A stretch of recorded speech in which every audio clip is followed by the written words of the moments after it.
Señores, continuamos con Jorge Montalvo, presidente de ACOPROVI, Asociación de Constructores y Promotores de Viviendas de la República Dominicana. Jorge,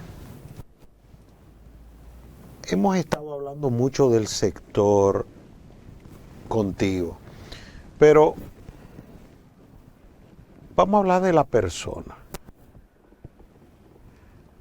Tu profesión es arquitecto, ¿es así? Así es, arquitecto de profesión. ¿Cuándo te iniciaste en el mundo de la construcción? Bueno, tú sabes que yo en mi formación en la universidad... ¿Cuál es tu alma mater? Yo estudié en la Universidad Nacional Pedro Enrique Ureña, en la UNF. En la UNF. Y yo siempre estaré muy agradecido del arquitecto Jorge Aponte, pues profesor mío en la universidad, y precisamente cuando estaba a mitad de carrera, él era profesor de diseño 5, y me dijo, mira, yo estoy buscando una persona para que pueda tal vez medio tiempo y esté en una obra que yo estoy terminando. Y preferiblemente un arquitecto que tenga cierta sensibilidad y entonces vea las terminaciones y vea si está quedando bien, no sé cuánto. Y eso a mí me abrió... ¿Qué proyecto fue ese? Mira, ese fue, el primero que yo entré fue Beirún, que estaba en la Héctor García Godoy. En Arroyo Hondo. En Arroyo Hondo. Él hacía en ese momento proyectos cerrados de casas. Sí. Y entonces entré en ese proyecto que ya se estaba terminando. Y me dio la oportunidad de trabajar medio tiempo, que la universidad, arquitectura es muy complicado, siempre tiene las materias. Yo, no, pero tú vienes medio tiempo y trabajas ahí no sé cuánto. Esa es una profesión de amanecidas. Así mismo es. Entonces, eso me abrió para mí todo un mundo que fue el tema de la construcción. O sea, sobre todo para un arquitecto en formación, que como digo yo, anda volando. O sea, tú entiendes, en el sentido de que tú estás, y sobre todo a ese nivel de la carrera, muy aéreo, ¿no? O sea, y es parte de la formación y debe ser así. O sea, tú tienes que desarrollar la creatividad al máximo de un estudiante de arquitectura. Hay una parte en que tú estás diseñando proyectos que son prácticamente, pueden estar en el espacio, ¿tú me entiendes? Y encontrarme con esa realidad de la construcción. ¿Qué año estamos hablando? Mira, estamos hablando del 95 por ahí. Y yo estaba, como digo, a mitad de carrera, porque son 10 diseños. Y eso tuvo un impacto tan importante en mi formación y en lo que yo soy hoy como constructor y promotor, y como arquitecto, lógicamente, que yo inclusive tengo obreros que son de esa época. O sea, yo conocí ahí un primer maestro, conocí piseros, que fueron los que me ayudaban a empezar a chiripiar, como se dice. O sea, a una remodelacioncita de un baño, de una casa, de un que yo que... Ah, no, pues yo tenía gente, mira, usted me puede ayudar, que yo tengo que pegar unos pisos, que me dieron esta remodelación, un anexo.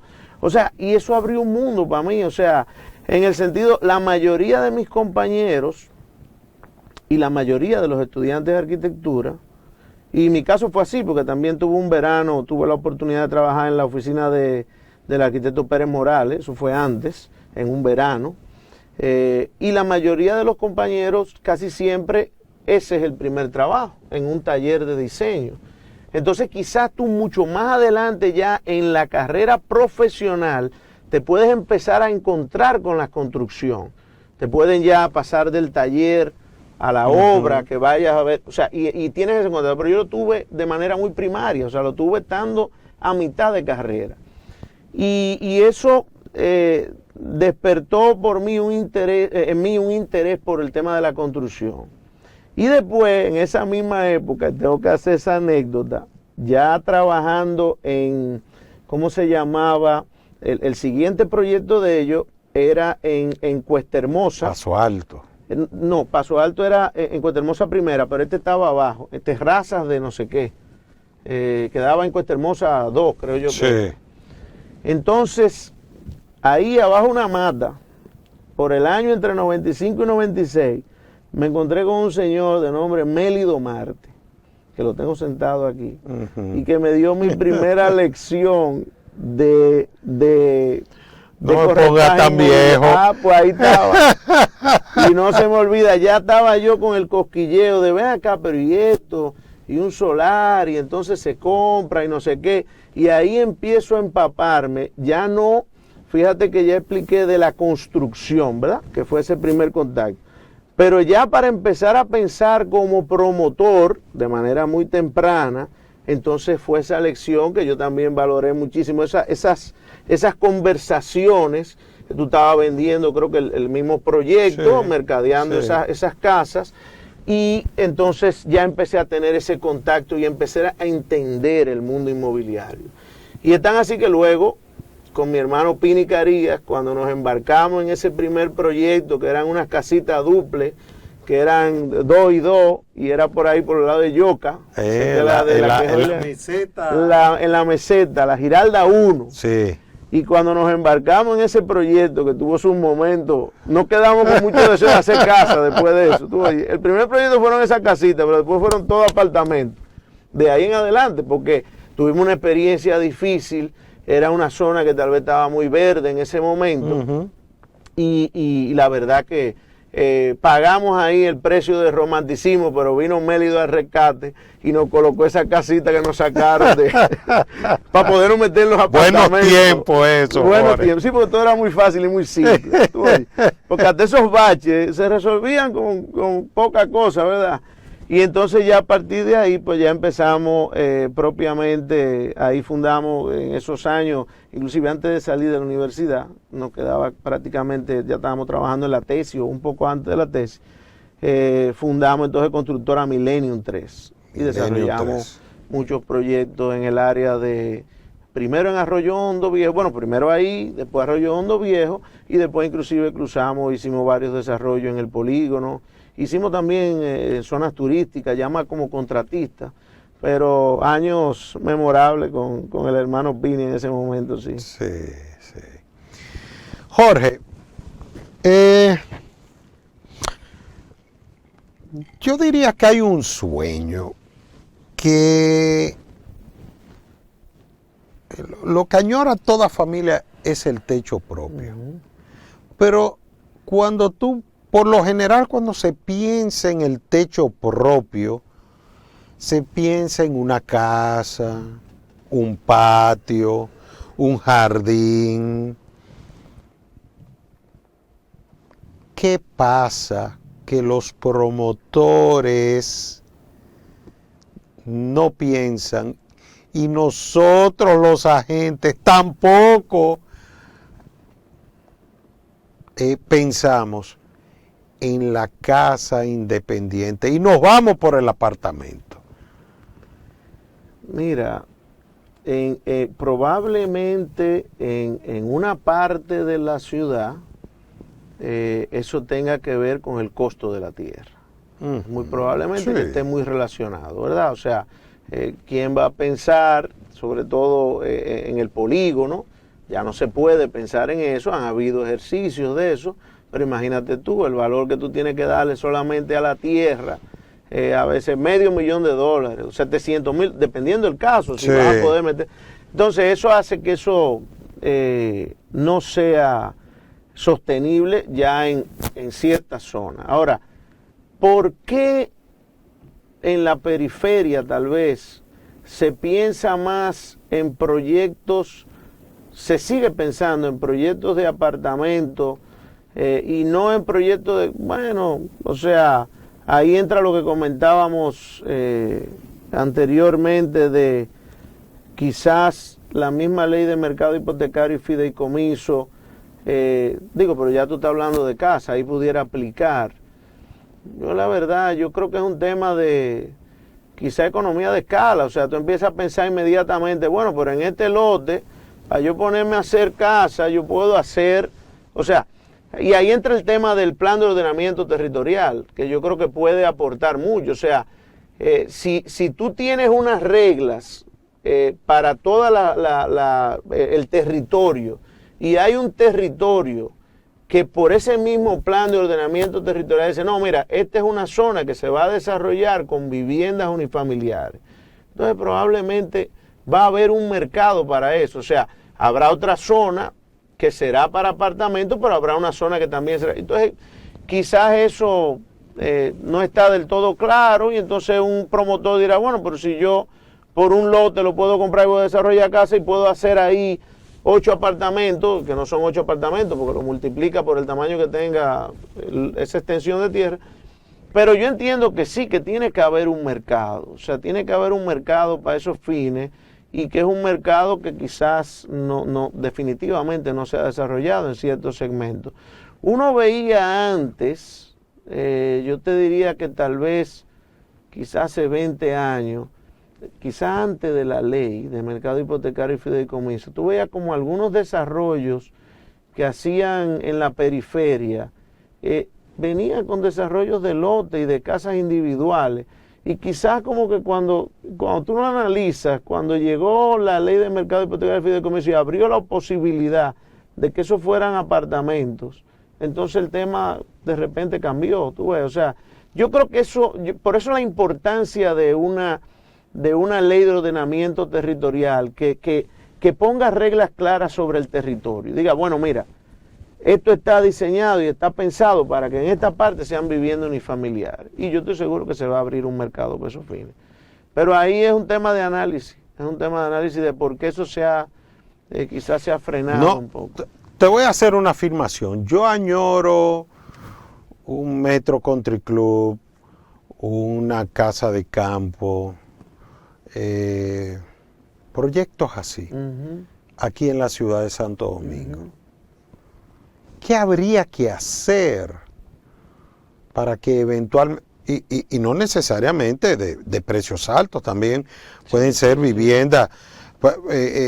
Recuerdo que en décadas pasadas pues se desarrollaban proyectos como el Ensanche Osama, María Auxiliadora, mejoramiento social, proyectos de viviendas independientes.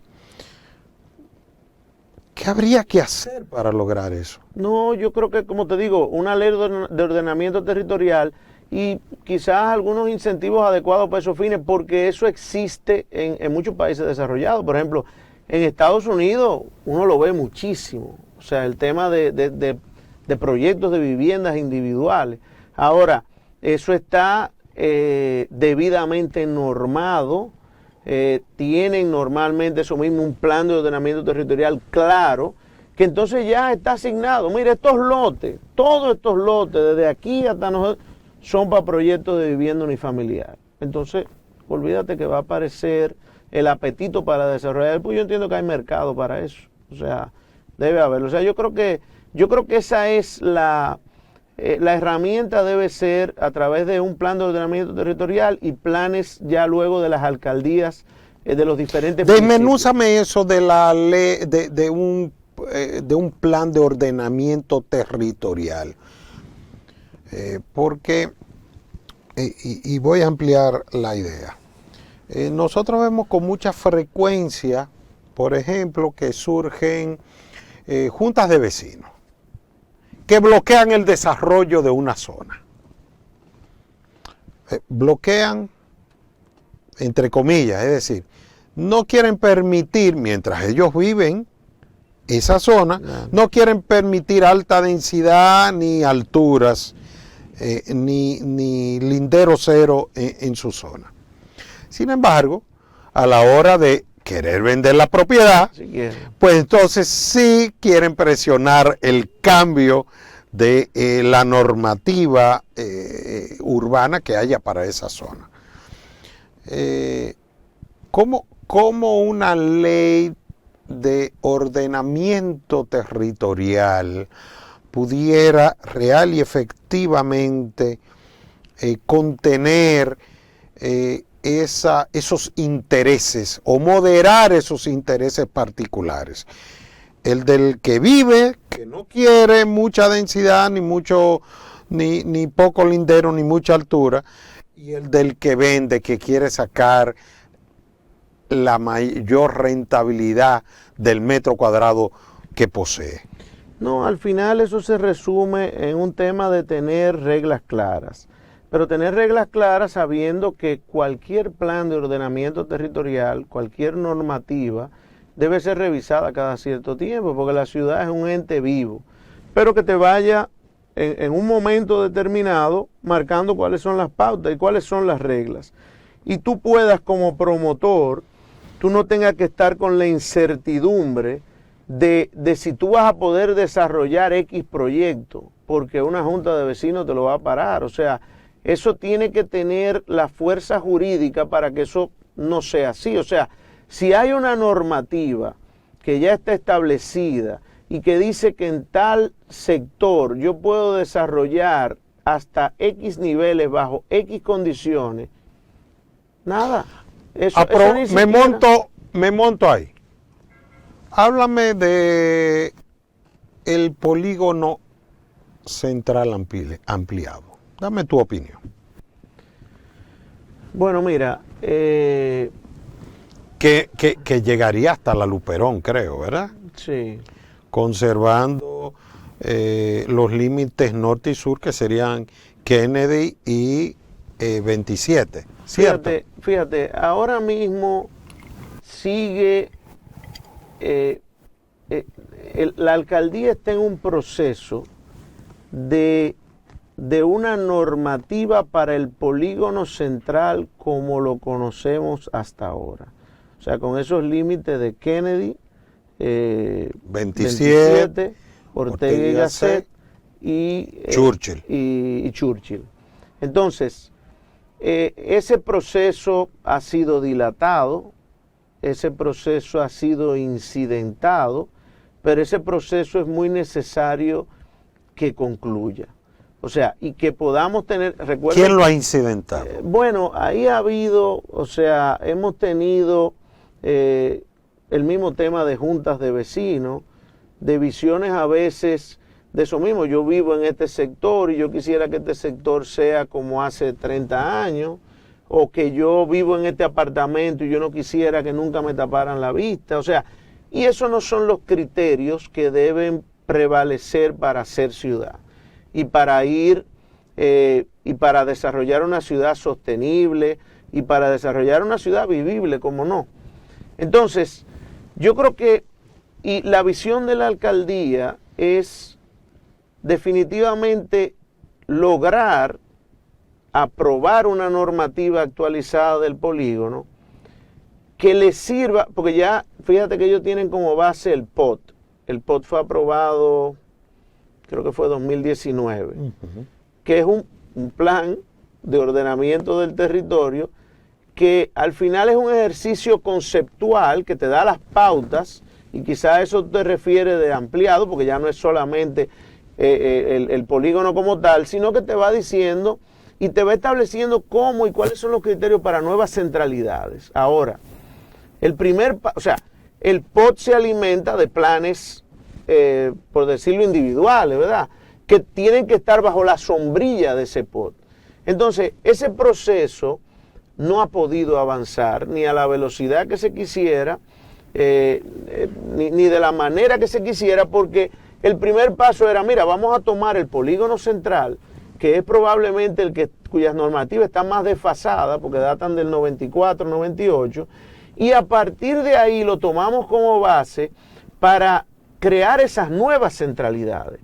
Porque hay que estar claro en una cosa, Melido, o sea, el polígono como tal, en cierto sentido, y por los mismos lotes que quedan, está bastante agotado, o sea, ya está bastante consolidado. Entonces, bueno, quizás quedarán un par de lotes importantes de desarrollo, pero hay que tener una visión más amplia, es nuevas centralidades, nuevos polígonos de desarrollo.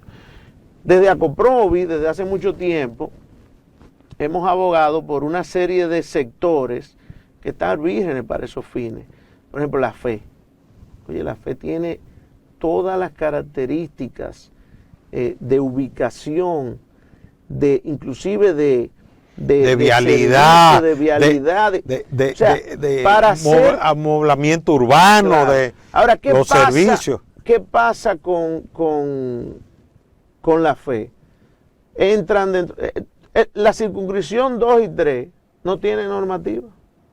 Entonces, un desarrollador va a ir a invertir para que entonces, no, pero mira, espérate, que aquí no se puede, que porque esto no está claro, esto está a discreción del director, del momento, pero después te cambió otra. O sea, nosotros lo que queremos, o sea, el desarrollador formal lo que quiere es reglas claras.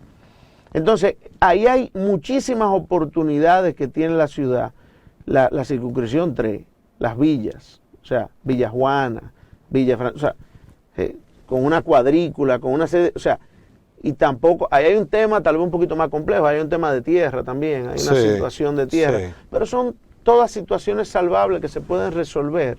Entonces, ya que hay que pensar en más allá del polígono central. Vamos a ver, parémonos ahí por un momento, Jorge.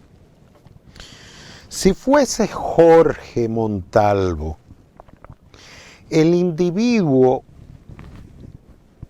que tuviese la oportunidad de dirigir, de armonizar e impulsar todos esos intereses que se ven en... ¿Qué tú harías? ¿Cómo lo harías? Bueno, ahí es un tema de consenso, pero también yo creo que la ¿Cómo alcaldía, provocar ese consenso? Claro, la alcaldía, como sucede en otros países, tiene que, para esos sectores, tiene que decir cuál es la hoja de ruta. O sea, para eso tiene que tener los profesionales adecuados que se acerquen al promotor y digan, mira, esta es la visión que nosotros tenemos para este sector. Y esto, de nuestra parte, esto es lo que vamos a hacer. O sea, le vamos a dar un lienzo que es las herramientas, o sea, una normativa que está establecida de tal cosa, que tiene tales anchos de acera, que tiene este parque que se va a desarrollar. Y lo que estamos invitando al promotor a que venga aquí, invierta en esos lotes. Y eso va a tener una serie de facilidades. O sea, así sucede en los países desarrollados. O sea, no es que entonces, claro, de esa manera tú puedes acercarte inclusive a asociaciones, a gremios o a grupos de promotores, e invitarlos a una zona que tenga una serie de incentivos iniciales, porque tú quieres promover eso. Y eso es lo que pasa, por ejemplo, en los Estados Unidos muchas veces con el tema de renovación urbana. ¿Cómo cambia un sector que antes era fábricas? A veces no es de manera espontánea que llegan los promotores ahí, hay uno que compra un lote, no. Este es el plan de la ciudad para eso. ¿Qué va a hacer la ciudad para que tú puedas... ¿Conoces el concepto gentrificación? Que es aquellos sectores, ese es un concepto, un anglicismo, pero sería como un reaburguesamiento de sectores, es decir... ¿Cómo tú le das valor otra vez? Le das valor a... Deprimido. Sí. Claro, entonces, pero ahí hay un trabajo importante, o sea, tiene que haber una visión de ciudad que es la que entonces genere esos consensos y olvídate que el promotor se monta, o sea, esto es lo que va a haber aquí, no, pero vamos a invertir ahí, o sea, pero tiene que haber tiene que haber un plan. Acoprovi ha abierto los canales de comunicación y negociación con la autoridad municipal. Tenemos muy buena relación con las autoridades municipales. ¿Qué hace falta para que den el paso? Mira, es como te digo, o sea, lo que vamos a decir, la idea es que esa normativa, que inclusive es una normativa, es un ejemplo de esa normativa del polígono, es un ejemplo de continuidad de Estado, porque la administración anterior hizo un trabajo diagnóstico importante de todo el polígono, llegando inclusive a identificar claramente los lotes que quedan, el tipo de calle, de todo un mapa de lo que hay, un diagnóstico muy pormenorizado. Y esta administración pues asumió ese trabajo que ya se había hecho y le ha dado continuidad. Lo que falta es quizá un poco de voluntad política para la aprobación de eso. Y nosotros en ese sentido, como asociación, hemos estado apoyando a la alcaldía en ese proceso, para que eso finalmente... Excúsame, porque eso suena muy diplomático. Hemos estado apoyando a la alcaldía. Explícame esa parte ahí. Bueno, lo que quiero... ¿Cómo podemos lograr decisiones? Claro. Empujar a quienes nos dirigen a la toma de decisiones concretas. Mira, al final... Antes que después, y seguro que quizás. Mira, al final, lo importante es que las decisiones para echar adelante eso sean basadas en criterios técnicos. O sea, en criterios técnicos, o sea, en profesionales del urbanismo, de lado y lado, que puedan decir, mira, que puedan consensuar criterios y echar adelante eso. Como te digo, no pueden estar fundamentados en un tema de que yo vivo aquí, yo no quiero que hagan un edificio, o sea, ese no puede ser. Entonces, y claro, tiene una incidencia también y tiene que venir un compromiso, no solamente de las autoridades de la alcaldía, lógicamente del sector privado para promover y respetar esas normas, pero también de otras instituciones del Estado. O sea, que vayan también trabajando en la línea de irse adaptando a los requerimientos de la ciudad a nivel de servicios, ¿no? O sea, los servicios de agua potable, los servicios de electricidad, o sea, que se vayan adecuando, porque muchas veces ese es el temor. Ya hemos visto pasos importantes, por ejemplo, ahora acaban el domingo pasado del corredor de la Churchill. Es un paso fundamental. O sea, nosotros tenemos que lograr que esta ciudad, eso mismo, sea vivible, sea caminable, sea transitable. Entonces, aquí se ha promovido durante demasiados años el tema o no es que se ha promovido, no ha habido otra forma que no sea el tema del vehículo privado. O sea, ojalá nosotros podamos de aquí a unos años pensar que nuestros hijos se muevan en un transporte público seguro.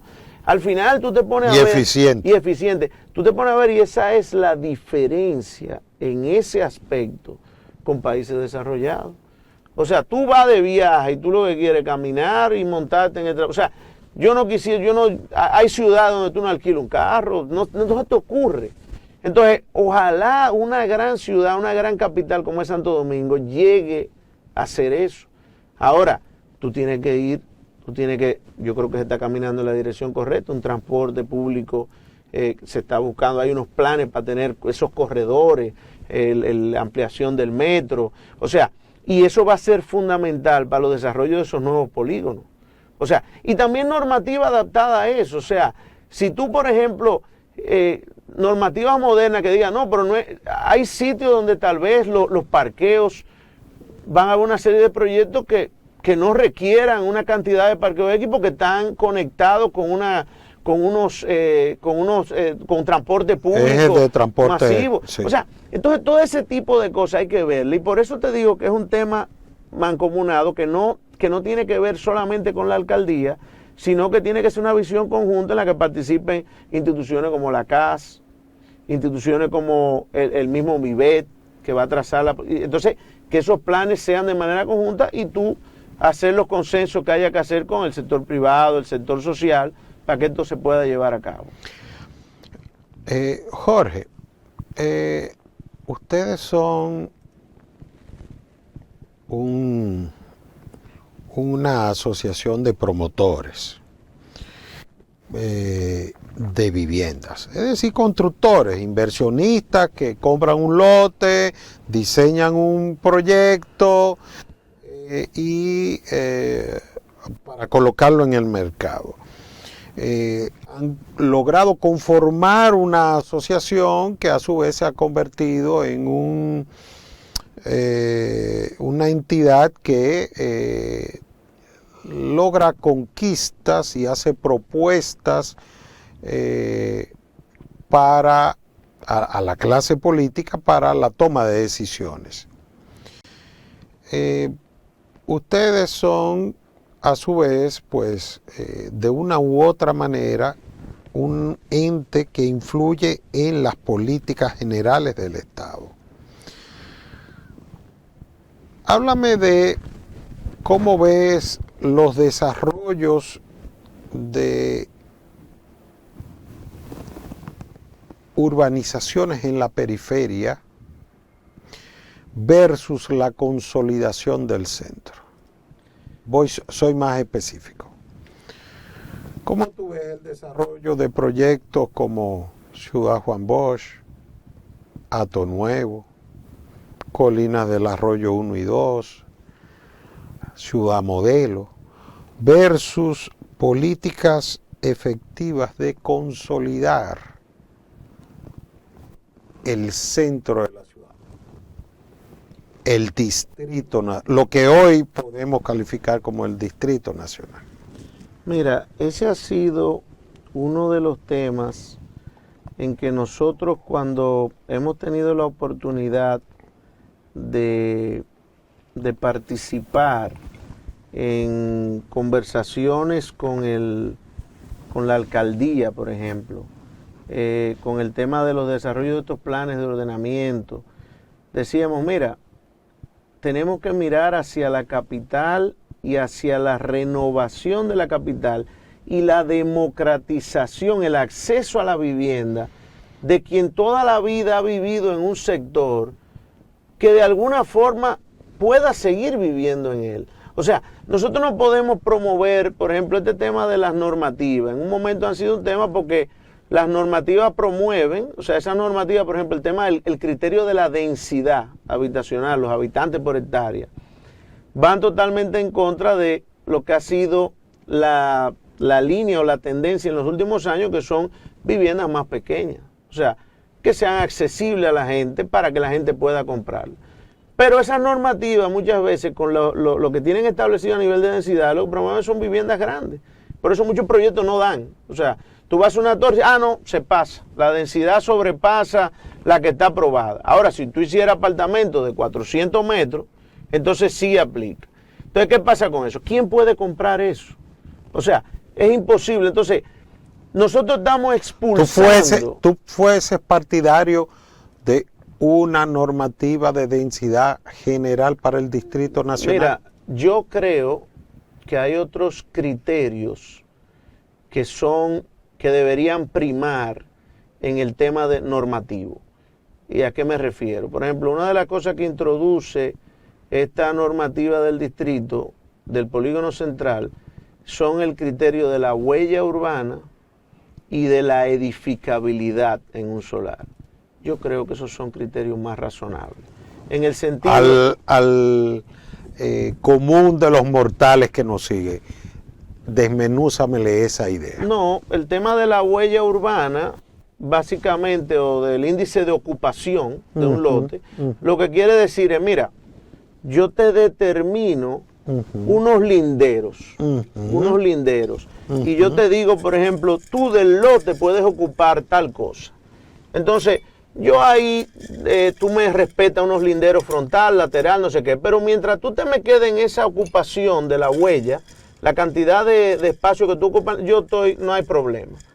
Si tú respetas el porcentaje que yo te di, un 60%, un 70%, el que sea.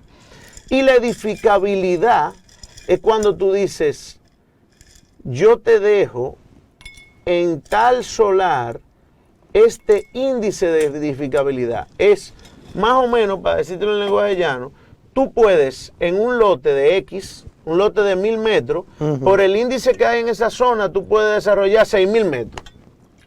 Por decírtelo de alguna forma. 6000 metros de construcción. De construcción. Entonces, ya yo te estoy poniendo dos parámetros. Digo, yo quiero que tú me ocupes tanto, porque yo quiero mantener un perfil urbano X. Yo quiero que las edificaciones queden separadas de tal forma. Y lo otro es, yo quiero que tú metas tantos metros. Cuando tú haces eso, si tú le estás poniendo la ocupación y le estás diciendo los metros, está de alguna forma hasta regulando la altura. De alguna forma. Ahora, ¿qué pasa? Tú estás dejando al mercado, que yo creo que esa debe ser la línea, de cuál es el producto que va a hacer ahí. O sea, son grandes, son pequeños, tú quieres hacer tantos apartamentos por nivel, déjale eso al mercado. Entonces, cuando tú hagas eso, vas a dejar la posibilidad que hayan proyectos orientados a clases que de otra forma o segmentos tienen que irse a la periferia. Entonces, ¿quién no ha tenido una persona que se crió en Evaristo y cuando se casa no puede vivir en Evaristo? Tiene que irse a vivir a Carrefour. Entonces, la mamá vive en Evaristo, pero él vive en Carrefour porque no podía pagar lo que había en Evaristo.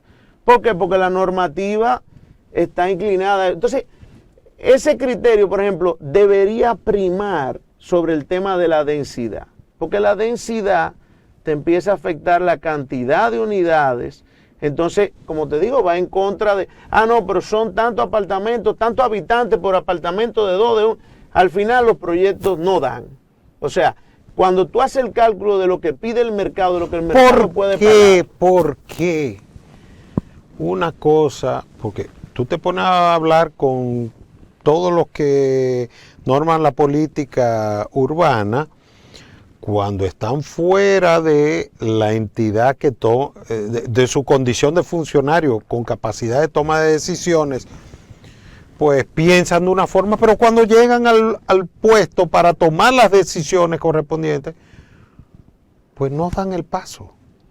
Bueno, como te digo, o sea, ahí en el mundo de las redes sociales, donde cualquiera manda un video y están haciendo y están, o sea, eso complica la ecuación. Pero al final, mucha gente dice, tú sabes lo que pasa, que cuando tú metes, qué sé yo, cuántos apartamentos, tú promueves el caos, porque entonces el tránsito, no sé qué. Pero el tema del fenómeno de conurbación urbana, o sea, cuando tú te tienes que salir a la periferia, ¿cuál es el costo de los servicios para llevarlo a esa zona? ¿Cuál es el costo del transporte? O sea, eso genera todavía o sea, oye, en el mundo a lo que va es a ciudades más compactas, donde todo esté más cerca, donde tú tengas sectores, donde tú tengas todo lo que tú necesitas. O sea, yo tengo el transporte, los colegios, los restaurantes, las iglesias, los parques, o sea, a eso deberíamos estar abocados. O sea, ese es el tipo de desarrollo. Por eso es tan importante el tema de eso mismo, los proyectos de renovación. O sea, ¿dónde se va? La vivienda de bajo costo, ¿cuál es la que está en el Distrito Nacional? Prácticamente Ninguna. No hay. Pocas. Entonces no se ha generado desde el punto de vista normativo las condiciones para que así sea. Y eso es algo. Entonces, claro, hay la idea de que cuando se logre este consenso y tú tengas estos parámetros del polígono, ya por ejemplo la alcaldía, nosotros el director de planeamiento urbano, con quien tenemos muy buena relación, el ingeniero Mayovanés Suazo, nos dice, mira, nosotros tenemos ya las normativas para circunscripción 2 y 3. Hablábamos ahorita de las vías. Pero nuestra sociedad ha logrado pactos en temas quizás más sensibles que no veo por qué no lo podemos lograr en este tema. ¿Qué hace falta? ¿No sería Coprovi la llamada a generar ese gran pacto de la sociedad? Bueno, nosotros siempre vamos a estar prestos a aportar y a participar en No me responda política y diplomáticamente. ¿No podría asumir ese compromiso a Coprovi? Estaríamos dispuestos, o sea, estamos dispuestos a sentarnos con quien haya que sentar para lograr esos consensos. Y yo creo que puede ser, pero como te digo, o sea, siempre va a ser importante que prevalezcan los criterios técnicos, o sea, en materia de urbanismo, o sea, hay ejemplos por el mundo entero, o sea, pero no puede haber, si eso se contamina con intereses particulares, que a veces, lo que estaba diciendo ahorita, que yo vivo aquí, que no quiero, ese no puede ser el criterio. O sea, hay que saber que, como decíamos, la ciudad es un ente vivo, que va evolucionando y que tú no puedes frizarla en el tiempo. O sea, bueno, está la zona colonial, que inclusive tiene hay criterio en todo el mundo de cómo intervenirla y qué preservar y qué no. O sea, entonces hay que estar abiertos al cambio, hay que estar abiertos a la evolución, y yo creo que tal vez ha faltado un poco de eso. Pero claro que sí, nosotros estaríamos dispuestos a promover eso y a ser uno de los protagonistas de ese proceso. Jorge, me traiciona mi condición de agente inmobiliario. En esta entrevista, en un momento dijiste que no somos un costo, sino un valor agregado. Y que como en todas las actividades hay sus partes claras y sus partes oscuras. Un agente no capacitado, pues no logra de manera efectiva agregar ese valor que puede al proceso de venta de un inmueble y de adquisición del techo propio. ¿Cómo puede Acoprovi, con la fuerza que ha demostrado que tiene como ente aglutinador del sector viviendista, incidir en la organización de ese sector, en la capacitación para multiplicar los efectos, las ventas que ustedes, de las unidades que ustedes promueven, y tomando en cuenta una nueva ley que es la 155-17 sobre lavado de activos y terrorismo? Sí, es como explicaba hace un rato. Es fundamental la capacitación del broker inmobiliario, porque cada vez más hay más obstáculos, ¿no? O sea, cada vez más tú necesitas esa profesionalización, porque esa ley ya trajo otras complicaciones al sector. Y claro, nosotros defendemos el tema y representamos al sector organizado de los promotores, y tenemos que cumplir lógicamente con todas las prerrogativas de la ley. Entonces tú necesitas que ese broker inmobiliario tenga esos conocimientos y tenga esa preparación, para que al final no te traiga un problema, ¿no? O sea, y se dé una venta sin la debida diligencia, sin todo ese proceso. Y que el promotor pueda lograr su objetivo, claro, que es la venta, claro, pero no por sí solo, claro, sino claro, acompañado, claro, ¿no? Apalancado por una red. Por una red, así mismo es. Entonces, yo creo que esa es una iniciativa, y de hecho creo que es una iniciativa que está desde hace muchos años gravitando, ese tema de esa profesionalización del sector, y que inclusive creo que tú tuviste participación en un momento. Se estaba manejando, no sé si era una ley, era una ley, ¿no? Sí. Y nosotros en su momento también la apoyamos. Hubo algunos temas, o sea, con lo que al final, que eran, por ejemplo, pero fueron pequeños escollos, porque en sentido general veíamos que lo que se buscaba era la... ¿Cuáles eran los escollos y cómo se pueden resolver? No, mira, yo recuerdo cuando esas conversaciones, que eran cosas muy mínimas. Por ejemplo, había un tema de que, por ejemplo, nosotros los promotores, y eso es tal vez desde el punto de vista sobre todo del promotor mediano, ¿no? El promotor, como yo decía ahorita, que conoce al comprador de su proyecto. Entonces, en algún momento tal vez se habló de, bueno, tú tienes que certificarte. O sea, tú como promotor, entonces te decía, bueno, espérate. O sea, quizás un promotor pequeño o mediano no tiene una estructura de venta que tú digas, no, es que él tiene una estructura que se va a capacitar, sino que muchas veces él. Entonces tú ponérsela difícil en el sentido de, tú tienes que pasar por esto, tienes que... No, mira, ya yo la faja me la estoy jugando con lo que estoy haciendo, o sea, estoy comprando un solar, Y yo recuerdo que quizás de ese proyecto, ese tal vez era probablemente, por eso digo que era un tema que era salvable perfectamente, o sea, en el sentido de tú decir, bueno, mira, no, el promotor entonces no requeriría eso, a menos que tenga un volumen o tenga un departamento de no sé. Habían cosas que se podían manejar. Y yo, como te digo, recuerdo que lo vimos en Acoprovi y básicamente era a quienes se acercaron con ese tema fue, mira, cuenten con nuestro apoyo. Después de eso sabemos que, imagínate, si nosotros duramos 20 y pico de años para el tema de la ley de vivienda, se sabe que a veces esos caminos en materia legislativa son largos. Pero yo creo que no es tarde para retomar ese tema y que ese tema definitivamente puede... Escuchen. Ese tema puede contar con el apoyo de Acoprovi. O sea, porque como te digo, cada vez y mucho más que antes, el promotor organizado valora la importancia de un buen corredor inmobiliario, o sea, de la profesionalización del sector. O sea que yo creo que es importante. Pero eso, siempre hay una matriz de costo, ¿verdad? Y eso está ahí como está ahí. El mercado es el que dicta Claro, o sea, y es lo que te digo, igual que tú le pagas a un constructor, ¿no? Para que construya un proyecto, bueno, pues, eso tiene, como te digo, es una pata fundamental del negocio. O sea que yo creo que ya se ha avanzado mucho y ha habido mucha más concientización de parte de los promotores de la importancia de eso.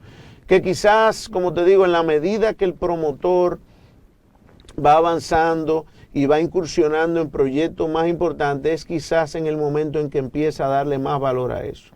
O sea, cuando tú ya armas una estructura de un proyecto en el que tú dices que inclusive ya uno se asocian varios promotores para invertir en un mismo proyecto, hay joint ventures de diferentes. Entonces tú inmediatamente, no, ¿quién es el corredor inmobiliario? O sea, ¿quién va a manejar eso?